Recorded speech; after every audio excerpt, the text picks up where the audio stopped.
continue. The referee asking, is he okay? Casimero wants to finish him.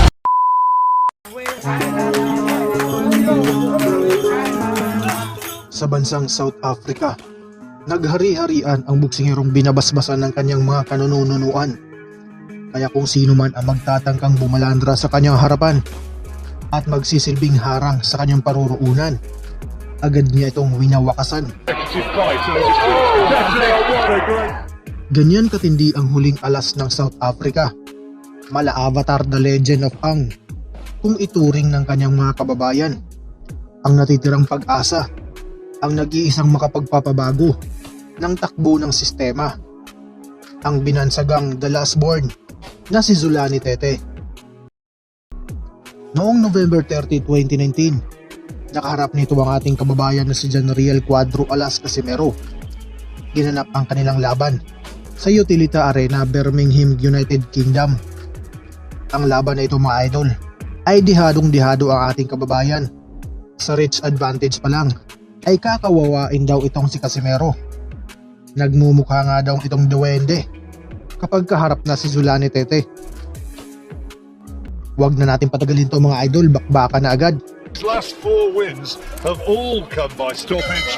He is a banger, and he is most definitely here thinking and believing that he can defeat this brilliant South African. Obvious tactic is to get inside that.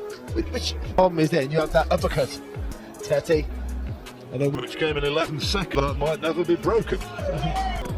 Casimero, who'll be known to British fans as the man who stopped Charlie Edwards in September 3 years ago, and won this interim title in Ramirez. Both those came by way of stoppage. and if you allow him forward momentum, and he gets it on his side, then he's a really hard man to deter. He really is.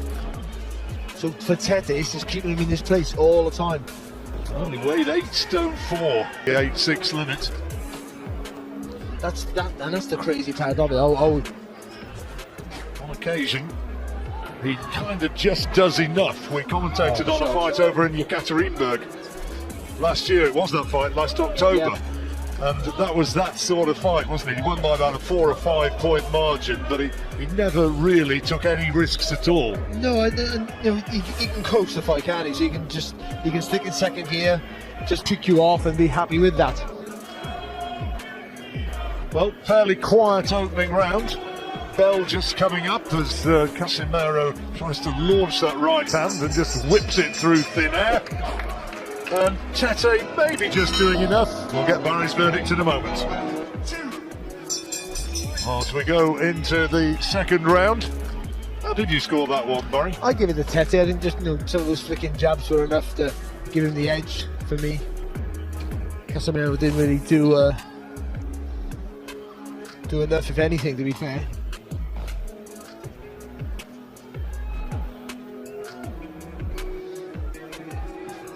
Quiet sort of opener, wasn't it?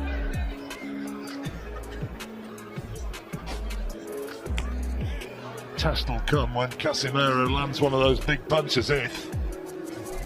Or when he fully commits to an attack. He's jumped into a few attacks, but I don't think he's been fully committed. And when he does that, if he can be effective, or if Tete can read it, and as we said earlier, with that uppercut on the target.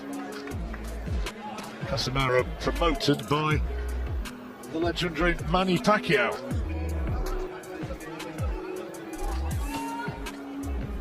Sean Gibbons representing the little master over here. He's the chief executive officer or something of Pacquiao Promotions. Or something. Yeah, well, it's a significant job, you know.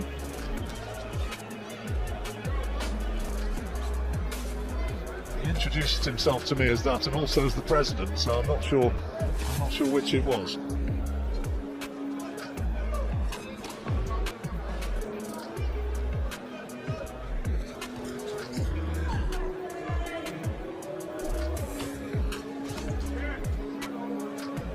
Again, Casimero got too much experience just to rush in because he knows he'll walk on the shots, but also with him not doing that means he's not being remotely effective. And even though Tete's not doing enough, he should be doing a lot more with that right jab, to be fair. Tete just looks huge in comparison to Casimero. That's an advantage he always has over pretty much every fight that he's faced.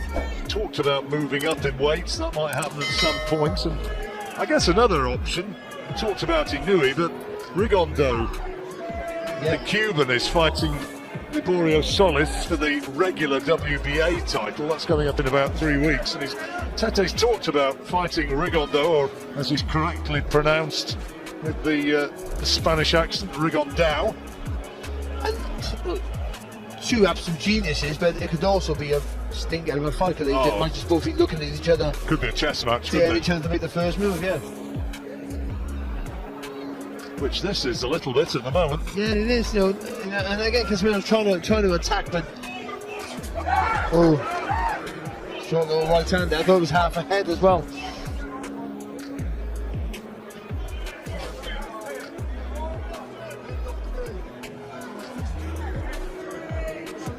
As ever, Tete's entourage came to the ring singing and dancing as the second round ends. How have you scored them both? Yeah, I'll give them both to Tete, but you know, he's only barely doing enough, John. I just think. Well, it's what we said, isn't it? I mean, this is what he did against Mikhail Aloyan when he fought over in Yekaterinburg in Russia last October. Well, obviously, that's better there for Casimero. Doubling up on the jab.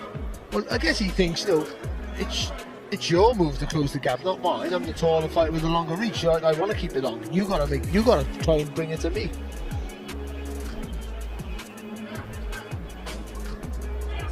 Bags of experience though, Casimero.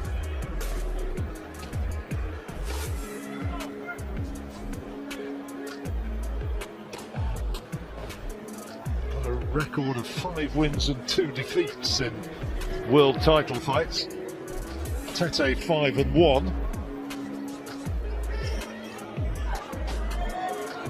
He's won his last 12 since September 2012.